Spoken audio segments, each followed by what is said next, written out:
Read करायला चालू करा. Physical crystallisation. क्रिस्टलायझेशन आवाज येतोय, व्हॉइस क्लिअर आहे. Crystallization Crystals are solid in their purest form with definite geometric shapes. इकडे बघा आता काय म्हणलेले crystals are solid in their purest. Crystal जे असतात ते कशा असतात माहिती का? सॉलिड्स असतात. पहिले तर क्रिस्टल असतात ते सॉलिड असतात. काचेचे तुकडे बरोबर आहे, क्रिस्टल्स असतात. किंवा बर्फ तयार झाला असतो ते थोडा कधी क्रिस्टल तयार झाला होतो बरोबर आहे का? क्रिस्टल तयार काचेचे तुकडे किंवा बर्फ. ओके हा डायमंड पण okay. There purest form with purest form असते. वॉटर प्युरेस्ट फॉर्म, काच प्युरेस्ट फॉर्म. ट्रान्सपरन्सी किती असते? 100% ट्रान्सपरंट असते. Geometric with definite geometric shape बरोबर आहे का? Definite geometric. पण मला असं वाटतं जे क्रिस्टल असतात ना त्याच्यामध्ये इनडेफिनाइट पण शेप असतो ना बरोबर आहे का? आता समजा एक ग्लास आहे शिवप्रदा, तो का ग्लास फुटला, काच तयार झाला त्याचे पण इनडेफिनाइट शेप. गाडीचा काच आहे, गाडीचा काच ज्यावेळेस फुटतो त्यावेळेस इनडेफिनाइट शेपचे जे आहेत ते क्रिस्टल तयार होतात त्याच्यामध्ये बरोबर आहे का? Okay.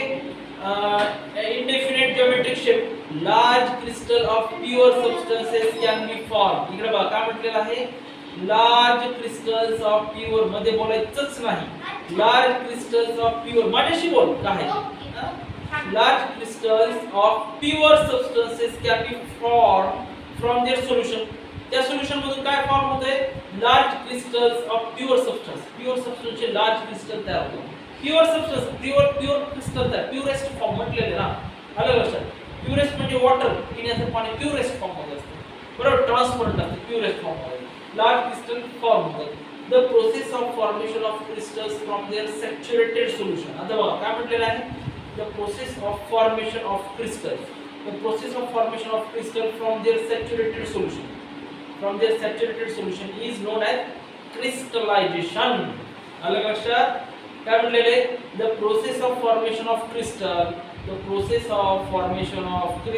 From their saturated solution is known as crystallization. लक्षात आलं का? म्हणजे सॅच्युरेटेड सोल्युशन पासून जे क्रिस्टल फॉर्म होतं त्याला काय म्हणतात? Crystallization process. The crystals of pure sugar, urea, table salt and copper sulphate are form by the process of crystallization. बरोबर आहे का?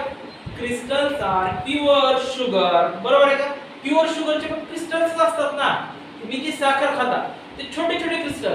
तुम्ही मोठी साखर कधी बघितली नसेल. मोठी कल्पी खडी साखर बघितली? कल्पी थोडीशी मोठी असते, ते पण क्रिस्टल सारखे असते, थोडी थोडी मोठी असते. आलं लक्षात? हा okay. Pure sugar, urea, table salt, copper sulphate are formed by the process of crystallization. Crystallization is a physical change as no new substance is formed. Physical change आहे. आलं लक्षात? Crystallization is a physical change as no new substance is formed. आता आहे crystallisation मध्ये no new substance form होते का? समजा साखरचा एक मोठासा तुकडा आहे, तुम्ही खाली टाकला, त्याची ब्रेक केल्यानंतर नवीन सबस्टन्स फॉर्म होते का? ग्लास आहे, ग्लास वरून खाली टाकून दिला, काचाचे तुकडे झाले, नवीन सबस्टन्स फॉर्म होते का? हा. बर्फ आहे, बर्फ वरून खाली टाकला, तुकडे होतात, त्याचे क्रिस्टल तयार होतात, नवीन सबस्टन्स फॉर्म होते का? बरोबर आहे का? लक्षात आलं का? आपण ह्या प्रोसेसला आपण काय म्हणतो? क्रिस्टलायझेशन. आता याच्यामध्ये क्रिस्टलायझेशन जे आहे हे फक्त डेफिनेशन लक्षात ठेवायचं. लक्षात आलं का? हा क्रिस्टल्स. ओके. हा केमिकल चेंजेस.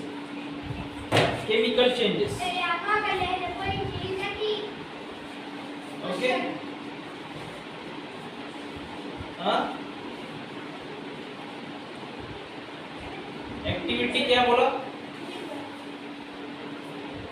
हाँ हाँ बोल ना. एक्टिविटी क्या?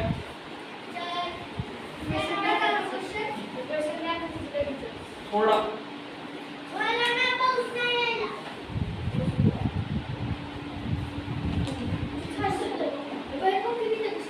एक्टिविटीचं काय व्यवस्थित बोलत जा नुसतं.